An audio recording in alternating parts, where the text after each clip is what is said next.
A pre-Christmas miracle happened near the mouth of South Africa's Chalumna River on December 22, 1938. Marjorie Courtney Latimer, the curator of East London Museum, was on her routine visit to the docks. She was checking if there were any unusual catches from local fishermen. Suddenly, she spotted a strange fin sticking out of a pile of discarded fish.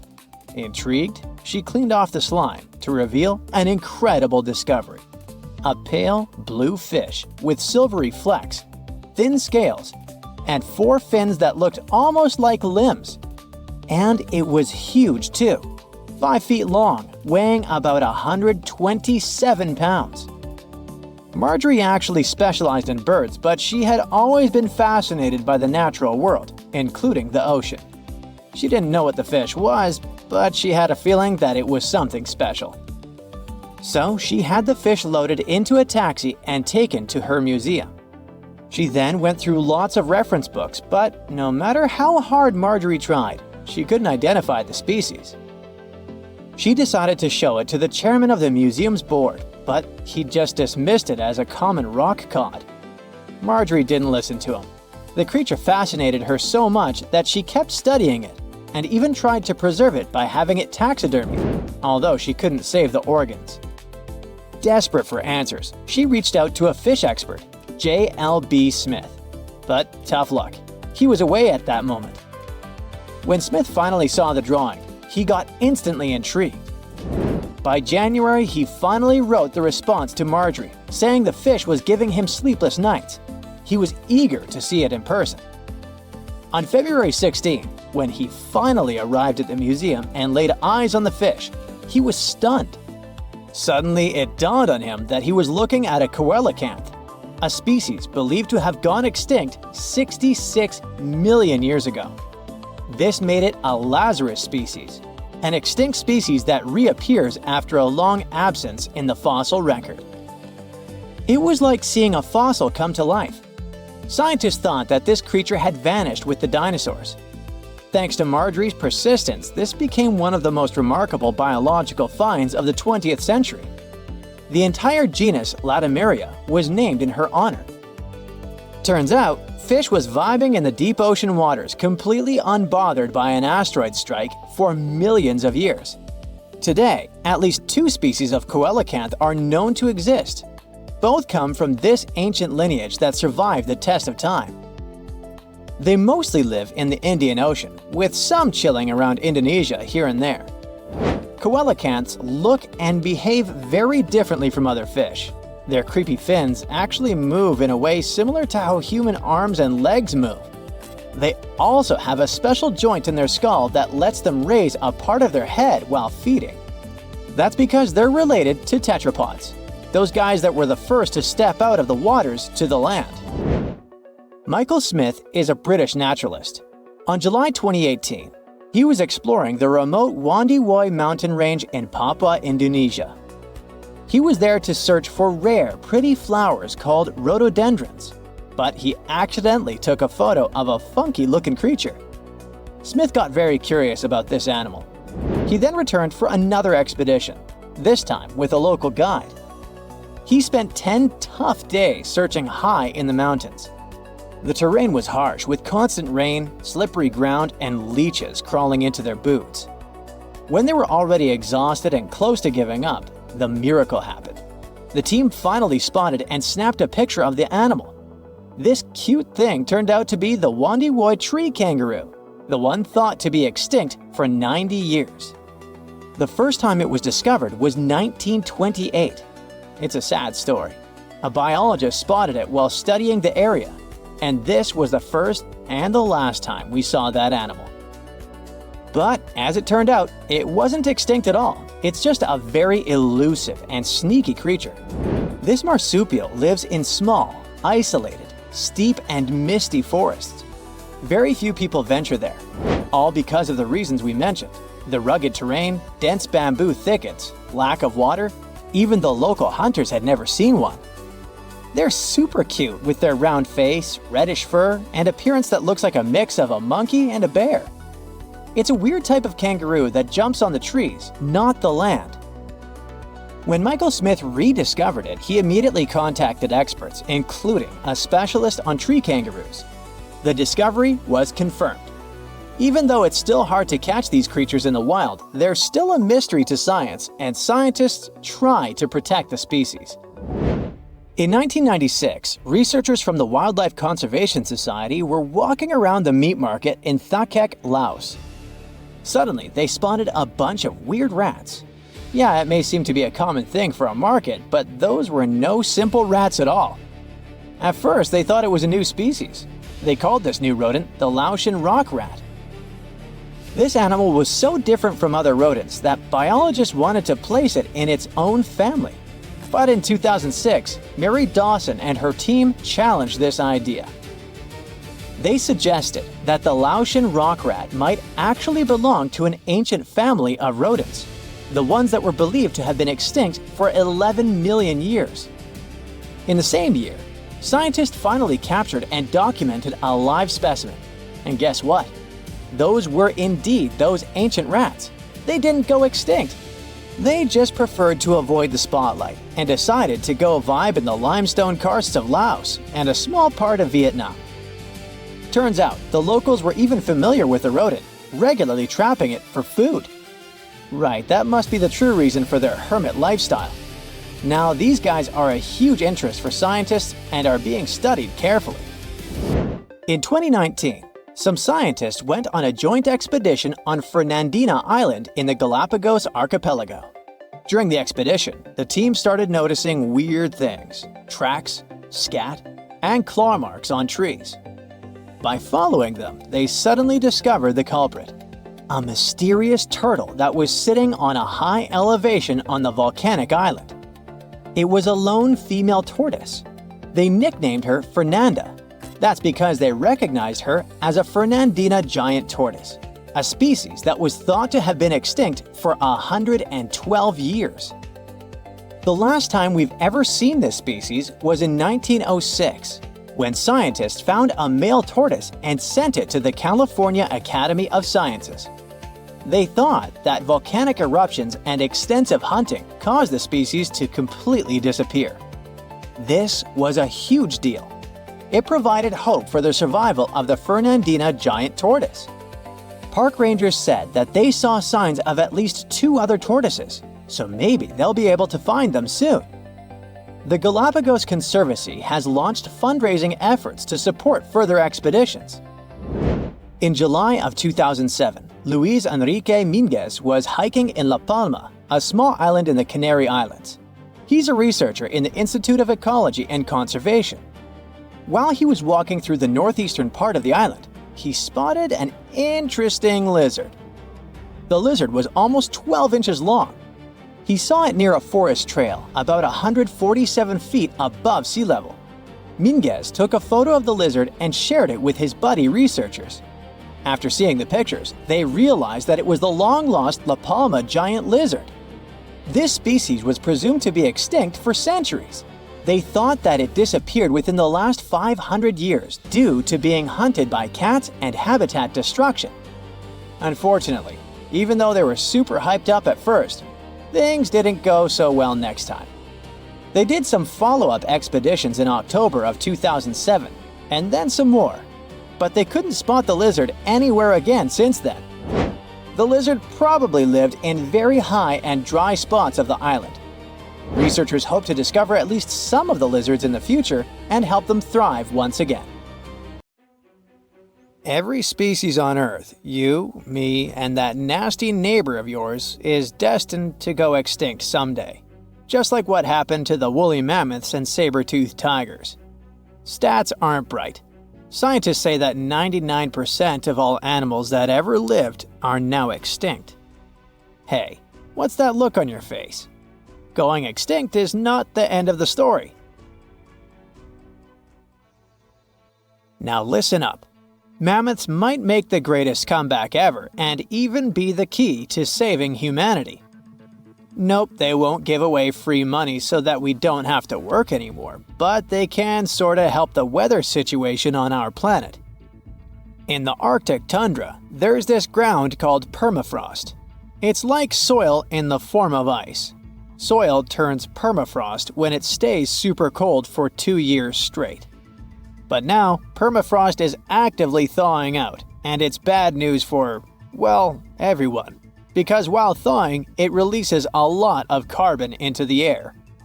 But what if we had large animals like mammoths there today? They would churn up the soil. The ground would freeze more deeply in winter. And then, in summer, a layer of grass would help keep the ground cool and prevent the permafrost from melting. Some scientists think that's a great solution. So now there's a company in the US that's trying to bring mammoths back to life. Okay, you got me. Not actual mammoths, but a sort of hybrid between an elephant and 1% mammoth DNA. It would be a northern elephant. Getting mammoth DNA is easier than you might think. They actually only went extinct about 10 to 14,000 years ago. Scientists are hoping to have their first elephant-mammoth hybrid by 2027. Let's hope it doesn't turn into a real-life Jurassic Park. Australia. A nightmarish place and a home to the most fascinating creatures on Earth. But here, the sad fate befell the Tasmanian tiger, also known as thylacine. Don't mix it up with the Tasmanian devil. That one is living and thriving. Nope, the thylacine was a marsupial predator that used to chill in Australia, South Tasmania, and New Guinea. It was a nocturnal who preyed on other marsupials, like kangaroos. In the 30s, the farmers suddenly claimed that thylacines were eating their livestock. Looking back at it now, that was probably an exaggeration. But humans started to hunt poor thylacines until they were all gone. And then it turned out that hunting away the important predator isn't the brightest idea. Who would have thought? You see, thylacines kept things in check by eating bad animals. So once they disappeared, the Australian wildlife was basically doomed. 35% of total mammal extinctions on Earth happened here. That's an awful world record. I know it sounds gloomy, but hey, maybe we can fix this. Remember that company we mentioned? It wants to bring back the thylacine too. Luckily, many thylacine embryos are still preserved in jars, like some creepy pickles. If we bring them back to Tasmania, this could help revive the entire ecosystem. Would you be happy to see them back in the wild? Me too. And I would also be happy to see you hitting those like and subscribe buttons so you can keep up with amazing facts all year round. We also have some huge dreams about tiny creatures. Take a trip to Mount Hotham Ski Resort in Victoria, Australia, and here you can find the mountain pygmy possum, a tiny bundle of cuteness. These guys are super rare. We even thought that they were extinct. All we had was their fossils. But then, some skiers spotted a possum in a log pile at the ski lodge in 1966. Imagine suddenly making a great discovery while chilling on vacation. These little possums can spend 7 months of the year sleeping under the snow. They wake up occasionally to eat some stored food, and then they wake up in the spring to eat even more, find a mate, and go back to sleep again. What a relatable fella. Since they've made it into this video, you can guess they're pretty endangered. There are less than 2,000 left in the wild, all because their current homes don't fit them that well. But hooray, we can help them too. You see, their ancestors lived in lowland forests about 20 million years ago. So maybe mountain possums could live better if we moved them there? Of course, we can't just take them to the woods and expect them to survive. Instead, scientists want to slowly release possums into the forest and check up on how they get on with it. Let's hope these cute creatures will adapt to woodland life. The southern gastric brooding frog, also called the platypus frog, was quite a unique creature. It was discovered in 1972 in Queensland, Australia. Back then, this fella shocked the scientists with its super weird birthing practices. Check this out. The mother frog swallows her eggs, turning her stomach into the womb. Then she doesn't eat at all for 6 weeks straight. I could never. Meanwhile, the tadpoles hatch in her stomach, start to grow, and eventually get so big that the mom literally has to breathe through her skin. And then she literally spews out her offspring left and right. Bleh. But this insane process is a great evolutionary achievement, which is why it drew everyone's attention. But the wonder didn't last long. By the mid-80s, all known species of these frogs vanished from their natural habitats. Why? We have no idea. There are many theories, but almost no evidence to back them up. In any case, over the years, these guys officially became extinct. But it all changed in 2013. Scientists started a groundbreaking project named the Lazarus Project. Now they want to resurrect these frogs to learn cool cloning techniques from them. Are you guys ready to copy their genetic preservation method? Yeah, me neither.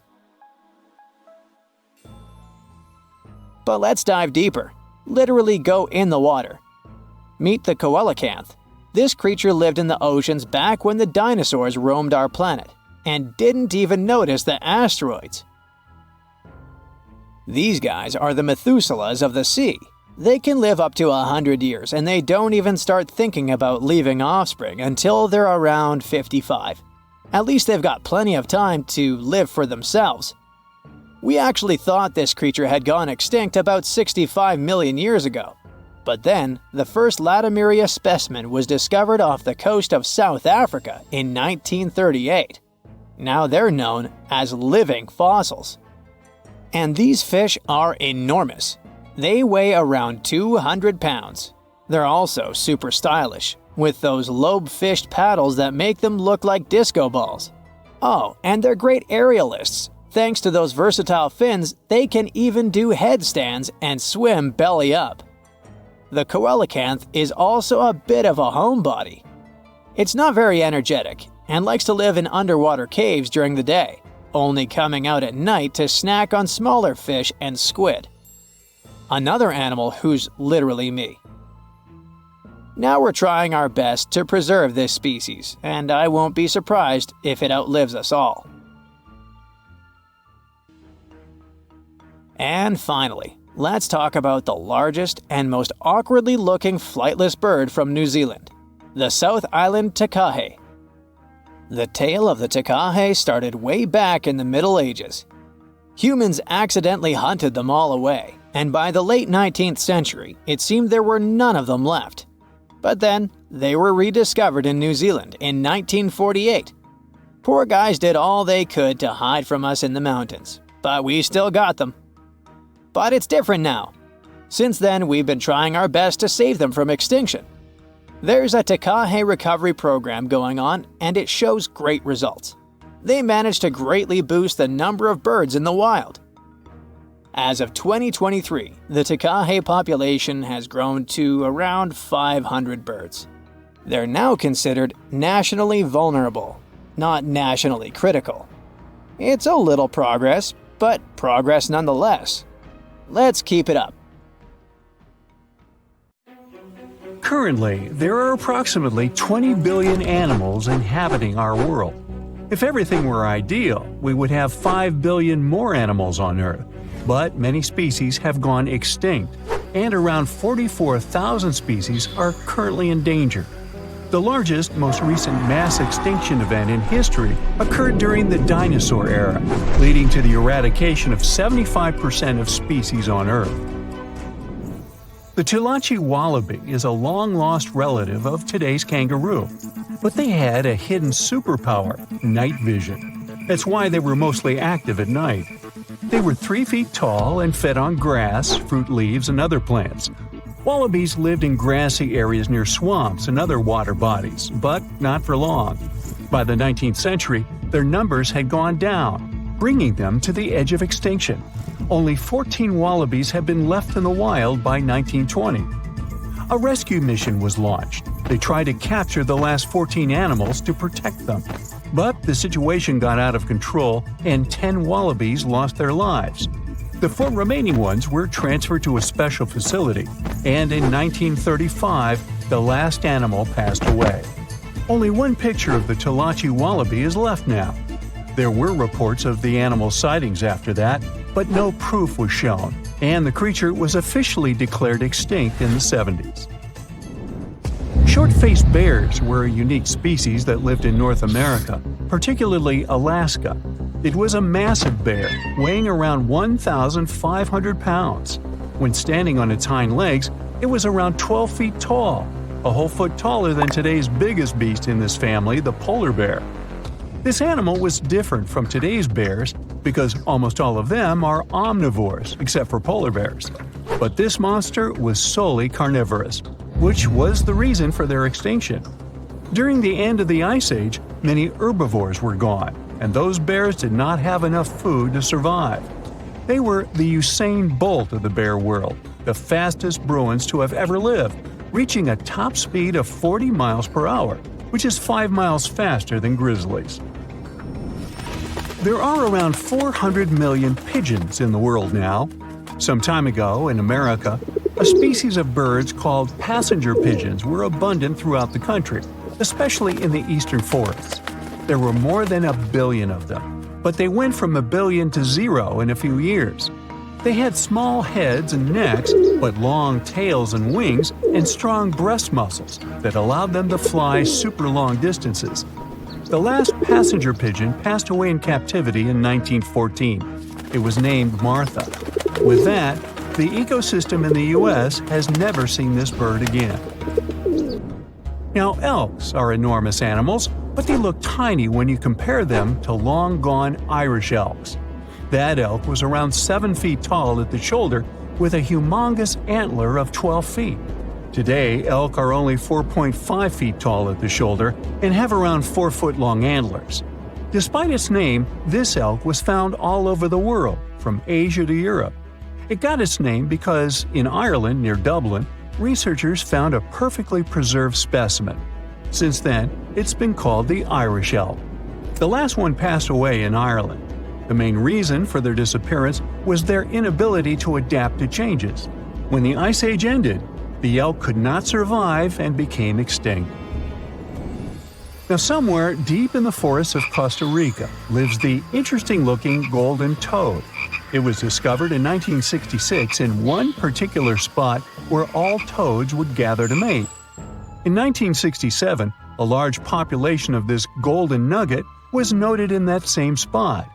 But the following year, only 10 to 11 toads were seen, and the year after that, in 1968, only one lonely male toad showed up at the spot. For years, there were searches for golden toads. In 2004, the toads were officially declared extinct. Humans were not responsible this time. The drought in the area in the 80s had a significant impact on the toads. Still, the last straw was the arrival of a new fungal species that caused the animal's skin to thicken, eventually leading to the toad passing away. This chytrid fungus is responsible for the extinction of more than 90 frog and amphibian species, becoming one of the biggest threats to their lives. Now, Canada is a very cold country, no surprise there, and nobody would expect tropical birds like parrots to live there. However, there was a parrot species that lived in America and some parts of Canada. I'm talking about the Carolina parakeet. Those were truly beautiful birds with orange-yellowish heads and green bodies. Their favorite rest spots were big trees alongside rivers. This parrot's favorite food was cocklebur seeds, which are poisonous to us, but the bird had no problem eating them. Also, they used the dangerous cockleburs as a defense mechanism. After they ingested loads of them, their meat became poisonous, and predators do not enjoy eating toxic birds. Carolina parakeets were abundant, there were millions of them. But since the Ice Age, their numbers had been gradually going down because of natural reasons, mainly temperature. By 1935, no such parakeets were left in the wild. Today's African lion had a much more prominent and notorious cousin, the Barbary lion. Those cats were mentioned in many famous old books. They were described as mean, terrifying beasts. It's believed that they were the largest lion species ever. Those big cats weighed around 600 pounds and were 9 feet from the head to tail. Unfortunately, this lion was declared extinct in the 90s due to many factors. Today, we only have one photo of this animal taken from a plane. Paradise parrots were native to Australia. They were genuinely amazing birds with captivating colors. What was unique about them was their nesting habits. They only nested in termite mounds. This parrot was always on the edge of extinction, and the reason for that is still unknown. Mice, rats, and other animals also hunted them, and it added fuel to the fire. The last bird was spotted in the year 1972. Since then, paradise parrots have only been seen in museums. The Gulf of Mexico was once home to Caribbean monk seals. This species of seals enjoyed spending time in the warm subtropical climate of the Caribbean. Most of the time, they were found near reefs and islands, foraging for food. Like most of us, they also loved sandy beaches and were usually seen in groups of 100 seals, resting before the next adventure. In the year 1886, monk seals were declared extinct. You can still see this animal in 2 museums. Both are located in the UK. As we all know, zebras have black and white stripes. But once, a zebra species had only half the body covered with brown and white stripes. The rest was just brown, and the belly was white. It was called the quagga. They lived in the southern part of Africa in grass fields and wet pastures, like today's zebras, and ate grass and other plants. The last quagga perished in 1888, but not all hope is lost. Today, extensive research is being done to bring this animal back into the wild. Australia is home to many outlandish animals, but the craziest ones are probably gastric brooding frogs. This species is not like your ordinary frog that lays eggs. They hatch their young inside their stomach and give birth by vomiting around 25 fully formed young frogs. Sometimes their stomach becomes so bloated that they have to breathe through their skin. 2 species of this frog were discovered in the northern and southern parts of Australia in the 1970s by Mike Taylor. A decade after their discovery, both species are gone. The main reason for their extinction is the chytrid fungus. Luckily for them, they're also part of a de-extinction program that's putting serious efforts into bringing them back into the wild. When we say extinction, we usually think of dinosaurs that went to lunch with a humongous asteroid and were wiped out from the face of the Earth. We don't think of ourselves possibly going away in the near future. But what we forget is that there have been 5 mass extinctions that our planet witnessed in the last 500 million years, not just one. And we can be nearing the 6th one, where one of the species to possibly disappear are humans.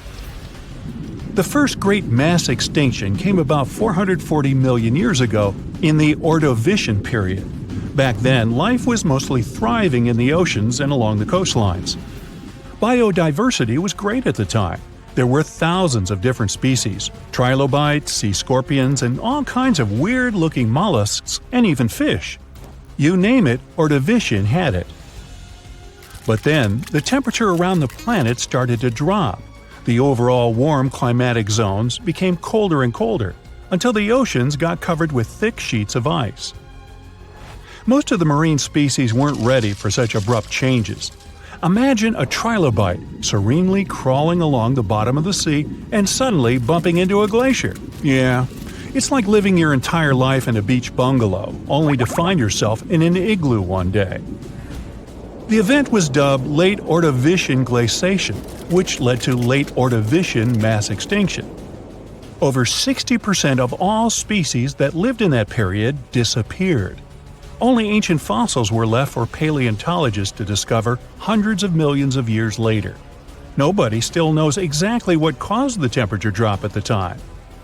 The main theory is that the CO2 levels in the atmosphere fell sharply. It led to cooling down the entire surface of Earth.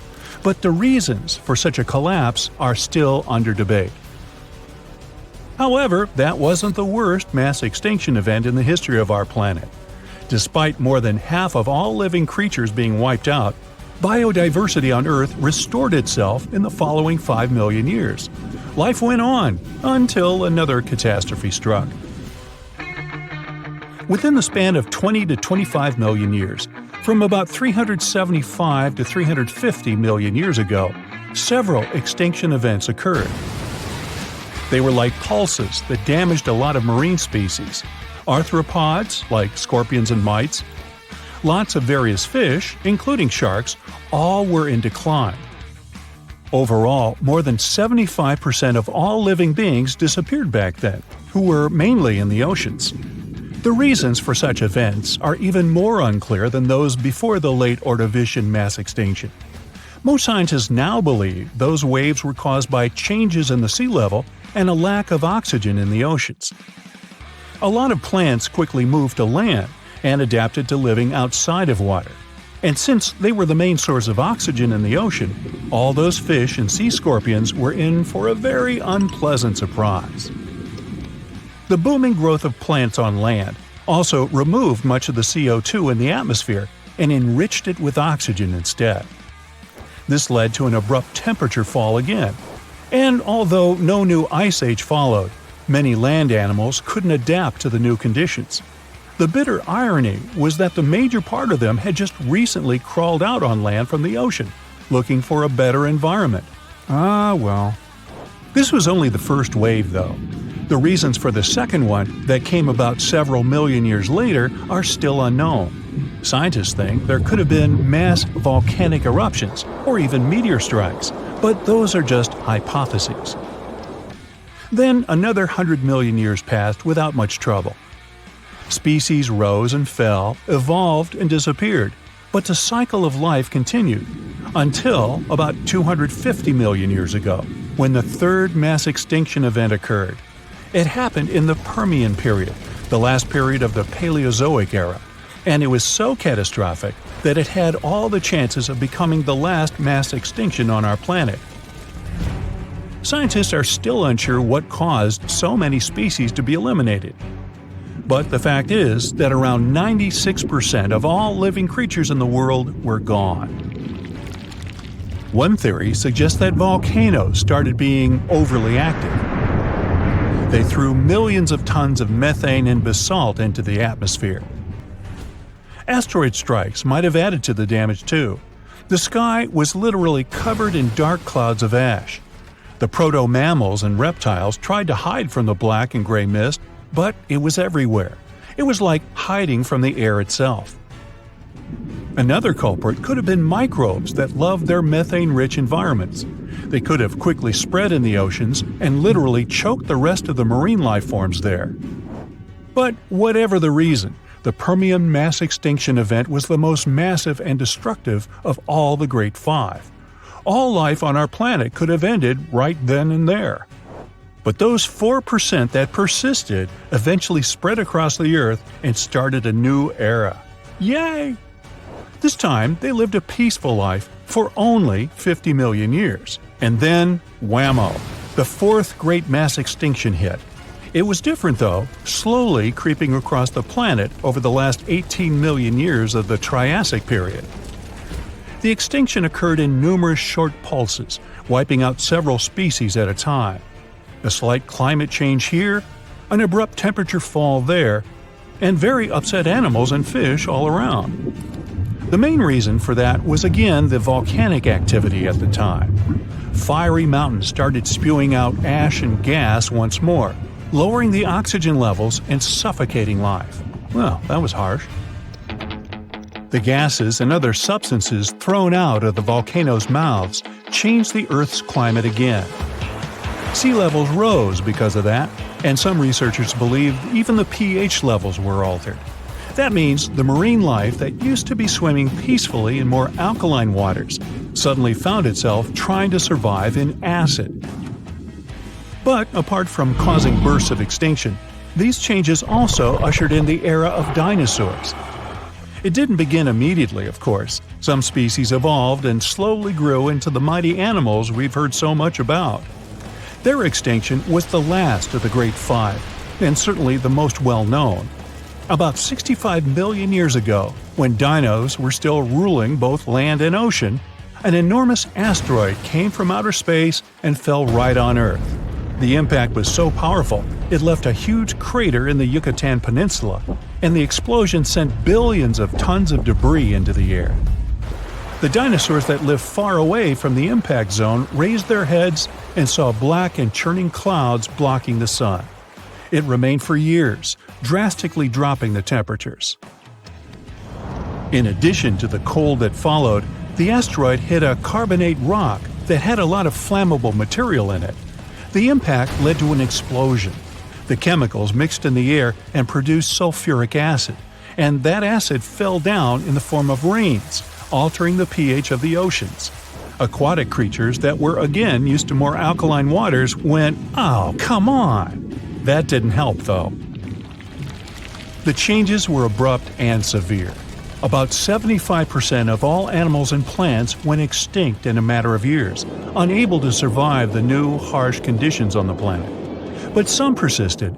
Many of them were reptiles, like crocodiles and turtles, which managed to survive even up to this day, looking almost the same as they did back in the dinosaurs' days. Others were mammals, which had lived in the shadow of the mighty dinos and hid from them in dark corners. But now that the giant animals were gone, they began to flourish, bringing in the Cenozoic era, the one that lasts to this day. And today, we might be witnessing the sixth great mass extinction. According to scientists, with the evolution of humans, a lot of different plants and animals have gone from the face of our planet, never to return. The good thing is, mass extinctions have always happened over a span of several million years, so we might still have time to recognize it, prepare, and counteract. What do you think? Shall we? You know, it's pretty tough to come up with something original when you've never seen it before. But what about those creepy mythical creatures then? Werewolves, vampires, or let's say, cyclopses? Don't worry, cyclops as we picture them never actually roamed the Earth, as far as I know. But their creation definitely had some real-world inspiration. Turns out, ancient tales of these one-eyed giants might have been stirred up by a certain animal: dwarf elephants. Let's rewind to the Pleistocene era. It's where the inspiration for Cyclops lies. When sea levels were lower, animals could waltz from one island to another. Elephants and mammoths were just chilling together. But then the Ice Age ended, and ice melted, and bam! Those land bridges were underwater, leaving some animals stranded. With food running low, smaller elephants had the best chance at survival, leading to dwarf versions that were just about 3 feet tall at the shoulder. Now, here's where it gets interesting. When those little elephants passed away, they left behind skeletons that might have looked like a giant with a single eye. The trunk, which is soft and doesn't fossilize well, was gone. And without tusks, the skulls could totally resemble something out of a monster mash. Yikes! So when the Greeks showed up and stumbled upon these skulls, they could have thought they had stumbled upon massive creatures with a single eye. And poof! The legend of the Cyclops was born. Remember that cute cartoon about a mermaid? Well, sorry to break your pink glasses, but the true story didn't end happily. The Little Mermaid and Eric did not tie the knot. In Hans Christian Andersen's original fairy tale, the Little Mermaid is faced with the choice to slay the prince. However, when it's time to act, she discovers that she is unable to harm him. Instead, she chooses to sacrifice herself to save him, ultimately turning into sea foam. Right, but where does the mermaid character come from? Hans Christian Andersen wasn't the first to dream up mermaids. Long ago, people thought the ocean was full of all kinds of mythical beings, like krakens and sea serpents, adding a bit of mystery to the waters. The earliest known half-fish, half-human character is Wanus, a Babylonian deity from the 4th century BCE who swam ashore by day and returned to the sea at night. Similarly, ancient Greek sirens, initially depicted as birdwomen, lured sailors to their demise in Homer's Odyssey. Over time, they've turned into the fish-tailed mermaids we know today, with the word siren now often meaning mermaid in several languages. Traditionally, they're wicked. Sure, mermaids are just make-believe, but their stories can grab people's imagination. Like Christopher Columbus. When he sailed in 1492, he swore he saw a mermaid. Spoiler alert, it was actually a manatee, which is basically the original sea cow. And they're not even that much of fish, they're closer relatives to elephants. Now, it might seem strange to mix up a lazy sea creature with a gorgeous half-fish lady, but it's not just Columbus who made that mistake. That's why manatees and their cousins, dugongs, are grouped together in Sirenia. In Japanese folklore, certain animals are attributed with supernatural qualities believed to affect human affairs. These entities fall under the category of yokai, specifically known as henge or shapeshifters. The most notable among these creatures are the cunning fox spirits called kitsune and the tanuki. Let's tackle this one step at a time. If you Google tanuki, you'll get a bunch of adorable pics in Google Images. The reason for that is simple. It is indeed tanuki in Japanese, but in English, we should say Japanese raccoon dog if we want to refer to an actual animal. However, the word tanuki can have two meanings, both an actual animal and its folklore namesake. The mythical version, called bake tanuki, pops up in stories and legends all over Japan, while tanuki are real animals. Bake tanuki are portrayed as quirky, supernatural beings. In some areas, the tanuki is said to have shape-shifting abilities, similar to those of foxes. It can become anything or anyone, and some stories even claim that it can possess humans. Now, kitsune are inspired by foxes. Their looks speak for themselves. These magical animals get wiser and more powerful as they age. Just like tanuki, they can shapeshift into humans or other forms, and they're known for their tricks. While some stories talk about kitsune playing pranks, others show them as loyal friends or even lovers. Back in ancient Japan, foxes and humans hung out a lot, leading to all sorts of legends. By the way, the number of tails a kitsune has is the key. The more tails, up to 9, the older and more powerful it is. Some folks even make offerings to them as if they were deities. I mean, who wouldn't want a wise fox on their side? Today, dire wolves are widely recognized due to their connection with the Stark kids in Game of Thrones. However, these creatures were not merely a product of the show's creators' imagination. Much larger than contemporary wolves, dire wolves inhabited the Americas until their extinction around 10,000 years ago.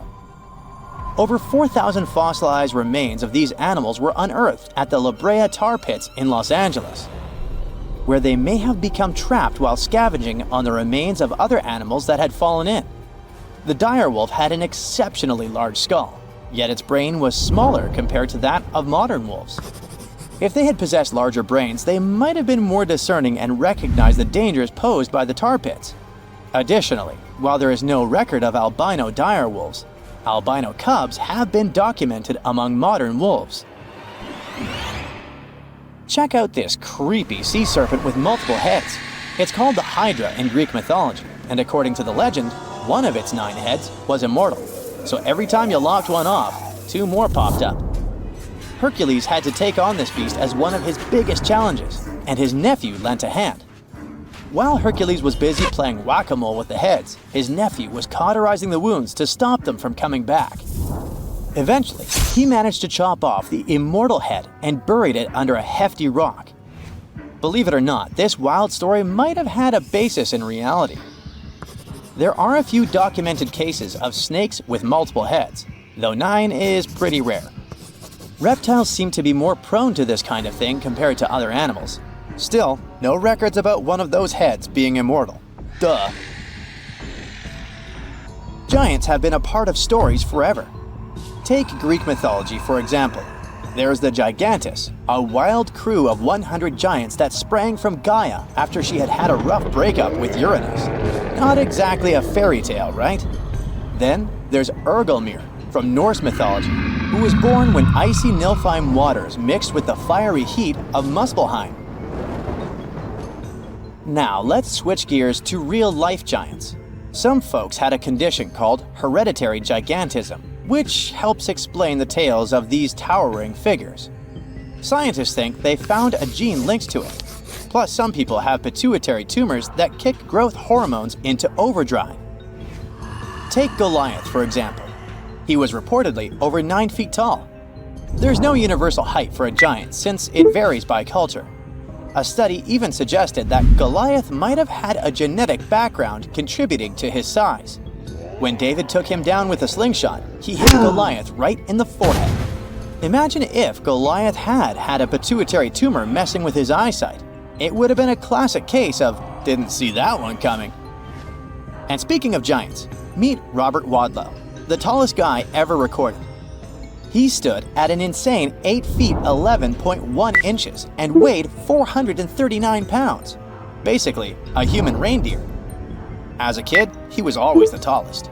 At 8, he was already as tall as his father, and by 9, he could carry him around. By graduation, he had hit 8 feet 4 inches. In 2021, while drilling about 11 feet beneath the surface of permafrost in northeastern Siberia, researchers uncovered a 24,000-year-old frozen life form. And then, they brought it to life. Before cloning it, or better said, it cloned itself. This might sound like the beginning of a sinister horror story, but don't worry, it's actually quite the opposite. What scientists unearthed was a microscopic frozen organism that could fundamentally reshape what we think about evolution and survival. The uncovered tiny creatures are called bdelloid rotifers, microscopic animals with little wheel-like mouths that they use both for moving and feeding. They were first discovered in 1696 and are fairly common in freshwater environments around the world, with a few saltwater species. They might seem unremarkable, but scientists have been studying them since early microscopes made it possible to actually see them. Because even though there are only a few dozen microns wide, they're surprisingly complex, with brains, guts, muscles, and reproductive systems. Could it be that within that complexity lies the secret to ultimate resilience, maybe even for us humans? Let's break it down. These creatures are extremophiles. That means they can survive being completely drained of water at any point in their life cycle, then lie dormant until rehydrated. But that's not all. They can also persevere through some of the harshest conditions on Earth, or in outer space, or even being stuck in the Siberian permafrost wasteland for tens of thousands of years. This is possible because they can enter cryptobiosis, a condition where organisms pause their metabolism and become nearly inactive.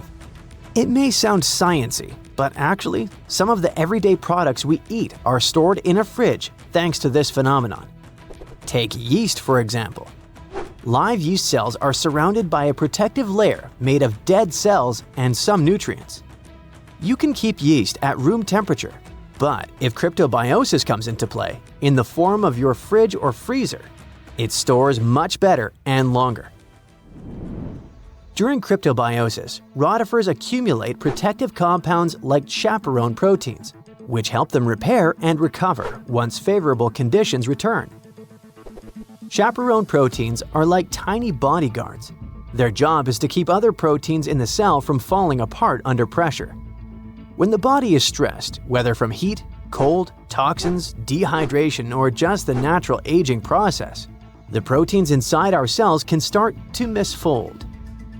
Proteins need to be folded into very specific shapes to function properly, and when that structure breaks down, they become useless, or worse, harmful. Misfolded proteins can pile up and interfere with normal cell function. In some cases, they clump together in ways that poison the cell. This kind of damage is even linked to serious health conditions. So, if rotifers have developed powerful proteins that prevent cellular chaos even under extreme conditions, could we use them to protect human cells from diseases and aging? By analyzing the age of the ice they were found in, scientists figured out that these frozen rotifers were at least 24,000 years old. That's a huge leap from earlier studies, which showed they could survive frozen for only about 10 years. Now that's what you call record-breaking. This period of Earth's history is known as the Late Pleistocene Epoch, a time dominated by the Ice Age, which means these invertebrates were lying dormant when Manny and Sid were having their adventure while roaming the icy landscapes. along with saber-toothed cats and giant ground sloths. Fun fact: although animated movies like Ice Age show woolly mammoths as huge, towering giants, they were actually about the same size and weight as today's average African elephant. Nature and evolution can be so cruel, yet fascinatingly unpredictable. Massive, menacing beasts that came from the Ice Age couldn't survive it, yet something tiny and weird, like a bedeloid, could. But regarding our unfrozen creature, after the soil thawed, the organism didn't just begin moving again, it also started reproducing. This is thanks to an ability called parthenogenesis, a specific form of reproduction in which embryos develop from unfertilized eggs, allowing them to reproduce independently. It really is like cloning, but it happens naturally. Many organisms, such as certain insects, reptiles, and even some birds, are capable of parthenogenesis, at least under specific conditions. For example, in honeybees, males develop from unfertilized eggs through parthenogenesis, making them genetic copies of their mother. However, parthenogenesis is often seen as an evolutionary disadvantage because it limits genetic diversity, meaning that most species that reproduce this way eventually face extinction. Despite this, bedeloid rotifers have diversified into over 450 distinct species over millions of years, which is extremely rare. Scientists believe their survival comes down to a few evolutionary adaptations. They can pause their metabolism through cryptobiosis, repair their DNA with specialized proteins, and even borrow useful genes from other organisms using a process called horizontal gene transfer. Unlike most animals, which rely solely on inherited DNA, these organisms can steal genetic material from bacteria, fungi, and even plants, splicing foreign genes into their genome to gain new survival traits. Some studies have shown that up to 10% of their active genome comes from foreign DNA. This could explain their extraordinary resilience. They borrow genes for stress resistance, toxin breakdown, or radiation repair, essentially patching and upgrading their DNA in real time. It's not like the mind flare from Stranger Things, where the creature absorbs another organism to improve itself and grow. It's more like a spy stealing a blueprint from a rival lab to learn its secrets. When cells rupture, for example, when bacteria die nearby, bedeloids scoop up loose DNA fragments and integrate them into their own genome. Interestingly, the usual expected lifespan of bedeloid rotifers under normal circumstances is only 2 weeks. The soil sample that contained these rotifers also held nematodes, or roundworms, another group of tiny survivors already known to withstand tens of thousands of years icebound. This isn't just limited to microscopic animals. Researchers have successfully regrown Antarctic moss and entire Campion plants from seeds and samples frozen for hundreds or even thousands of years. In 2016, a team of Japanese scientists brought tardigrades, or simply water bears, back to life after 30 years in cryptobiosis. Tardigrades are even more impressive because they can live in a suspended state for up to 30 years, without food or water, and with temperature swings from deep freeze to 300 degrees Fahrenheit. These guys can also endure crushing deep-sea pressures, vacuum, microgravity, and intense radiation of space. Remember when we said earlier that these species can survive the harshest conditions on Earth and beyond? It wasn't an exaggeration, and now you understand why. And it's exactly why NASA and its partners sent water bears and bedeloid rotifers into orbit. They've even been aboard the ISS, helping scientists understand how these animals handle microgravity, radiation, and stress. Not only that, but in 2007, the European Space Agency launched a bunch of tardigrades into low Earth orbit, completely exposed. No suit, no shield, floating in a vacuum. They were blasted by cosmic radiation, UV light 1,000 times stronger than what hits Earth's surface, and temperatures near absolute zero. And when they came back, most of them woke up and reproduced despite the harsh conditions they were exposed to. This ties into an old theory called panspermia. The idea that life didn't originate on Earth but arrived here, locked in space dust or trapped inside a meteorite. Before, maybe it sounded like a fringe science, but when organisms can brush off cosmic radiation, then it doesn't seem so far-fetched, does it? What about humans? Does this mean we now fully understand the way hibernation works and are close to putting humans in this state? Sorry for spoiling it for you, but it still feels more like science fiction. However, researching rotifers, water bears, and similar organisms can lead to massive breakthroughs in other fields.